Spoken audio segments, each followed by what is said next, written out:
Hello and welcome to the first episode of Amplified.Radio with the CEO of Conjugate, Mark Estrabio. That's me. I want to start off first and foremost by shouting out Steve Shaw with the Massive Iron podcast for having me on last week. It was a great time. We had a wonderful conversation, and that actually brings me to the crux of today's episode.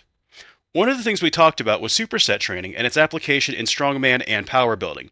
In general, supersets are a great way to save time in training, but when your fixation is on the superset over the actual work being done and progression of the two movements, it can be kind of detrimental.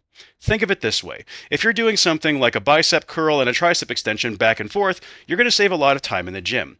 But if you're more obsessed with just hitting the two movements back and forth as quick as you can, as opposed to actually getting stronger on them, be it more weight or more reps, you've lost the plot. Now, while Steve and I were talking about superset training, something I had mentioned as one of my favorite strategies for improving movements such as the log clean and press is flow state programming. And what this is I'll have an athlete do something like 3 to 5 sets on the log, and then something such as pull downs or pull-ups between sets as a superset. Now, in this context, the pull movement is there mainly to get the athlete away from the implement and get them into a mental state where they're just going back and forth, ticking the boxes, almost meditative, if you will. On more technical movements such as the clean and press, I think hyperfixation on form can be just as problematic as getting sloppy, right? If you're constantly cueing every little thing, you're going through a 20-point checklist before you even grab the implement, what's going to happen there is you've got 20 opportunities to psych yourself out of it. We want to get you to the point where you're not really thinking about anything, you're just in the moment. That technique becomes automatic. A great example of this would be Goku unlocking Ultra Instinct, right? The body has learned to act automatically, and he's along for the ride rather than cueing himself into paralysis, or conversely, using Vegeta's Ultra Ego approach where you get hyper-indulgent and you lose yourself in the heat of the lift, where maybe it works well for a while, but then you're fatiguing, you're psyched up, you're taking more damage, you're generating more fatigue. That said, I do think there's a time and a place for the Ultra Ego mindset and getting indulgent, but ultimately, Goku's Ultra Instinct, it's going to be more sustainable and build that wide base. Then, when you do need to get a bit more savage and tap into your inner god of destruction, you've got an automatic, effortless form to begin your attack with. I had a poll on my Instagram lately where I asked people what a rep looked like in terms of percent of my 1RM, and everyone agreed, oh, it's got to be somewhere like a warm-up set, maybe 70% at the most. But the reality is, that rep was 95% of my 1RM, and it was performed after hitting 5 singles at 90%, 5 singles at 92.5%, plus an additional single at 95%. So the rep shown was my second rep at 95%, plus an additional 33 total pull-ups, because I did 3s on the pull-ups between each set. So this was an 18-minute workout, which means I did a set on the log roughly every 90 seconds. Now, if I were to approach this workout with the intensity mindset versus flow, I can pretty much guarantee you I would have fried myself, because 18 minutes, that's a really long time to be in the zone and on the edge. Like I kind of hinted at before, Ultra Ego is great for competition day and those massive PRs, but you want to develop your Ultra Instinct, that way you can get more work done with less relative fatigue.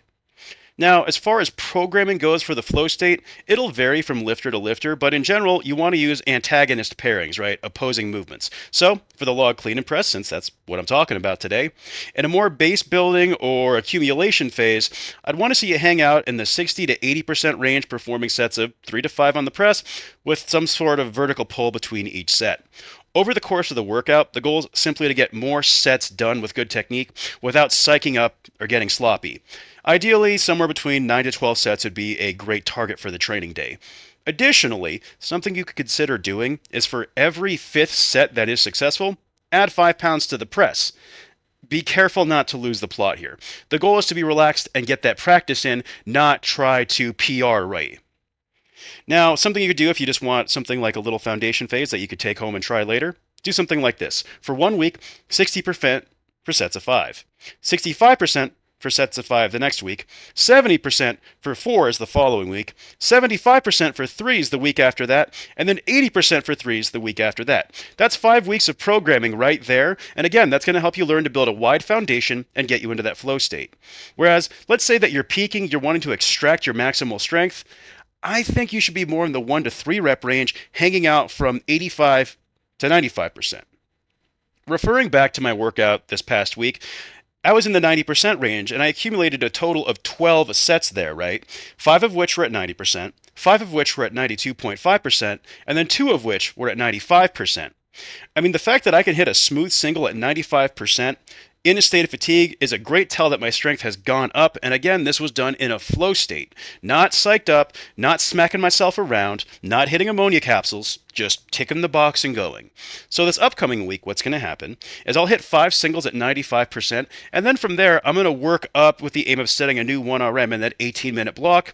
Again, doing my 3 pull-ups between every single set. That way, I'm not psyching myself up, creating that flow state PR. And here's another side benefit of flow state training. Having built my technique up to be that much more efficient, that means I'm going to expend less energy per rep hitting those reps. Efficiency is an incredibly underrated attribute when it comes to the sport of strongman. When you're in competition, your goal is to expend as little energy as possible to get the work done to secure your event placement, right? You know, a heroic effort on one event is all well and good, but if you wind up completely draining yourself with 4 events to go, it doesn't matter how strong you were at the start of the day. Every event is worth the same points. Now, as far as how to implement flow state programming, I think it's a great option for a lifter who is dealing with a period of higher day-to-day stress in their life. Maybe they're running a big calorie deficit, or they just came out of a big calorie deficit and need to get used to their new body leverages. Or they just want to get more practice with a given implement, and they know that they're prone to hyperfixate on form and talk themselves out of attempting a lift. Conversely, if you are a bit more ultra ego than ultra instinct, consider flow state programming for a few weeks as a sort of palate cleanser or even a deload phase.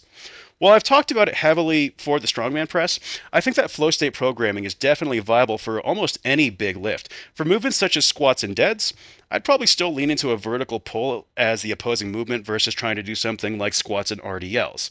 That said, if you've got access to a leg curl machine or a GHR, I think that would slot in really nicely between sets of squats since it is an opposing movement pattern. Now, as far as the deadlift goes, honestly, I'm going to stick with a vertical pull, or I'll do nothing and simply walk across the room and walk back to the bar. Again, I just want to get myself away from the implement so I don't hyperfixate. Now, if we're talking bench press, dumbbell rows.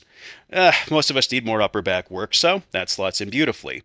Something I'm actually planning on doing down the road with this pairing is I want to do beltless stone 1 motions and leg raises. The reason why is this is going to help me get more familiar with the stone again, plus hit my core, and again, we probably all need more core work, and this also saves me the hassle of taking my belt off between sets over and over. In terms of putting it into your current programming, it can be done a few different ways. Let's say you're running a typical main lift split where on each day you focus on a given lift such as the press one day, the squat another, and so on. Simply slot flow work in for that main lift. Now, as the CEO of Conjugate, I personally love to use flow work in lieu of dynamic effort upper body pressing, as I find it doesn't generate too much fatigue to the point it interferes with my max effort work, but it still allows me to accumulate a good bit of productive volume north of 70%. I would opt to use the 6-week accumulation phase I outlined earlier if this was the case. Truthfully, I don't use the traditional dynamic effort model in my take on Conjugate, but that's a topic for another time. Maybe another podcast. Regardless, hopefully you're able to better understand the concept of flow training when it comes to strongman and its application. Remember, you want to build yourself with ultra instinct. Ego is a weapon that you should only use when it's time to destroy the competition. Also, Mr. Akira Toriyama, could you please give our boy Vegeta a clean win? I know there's a lot of us who really want to see that happen.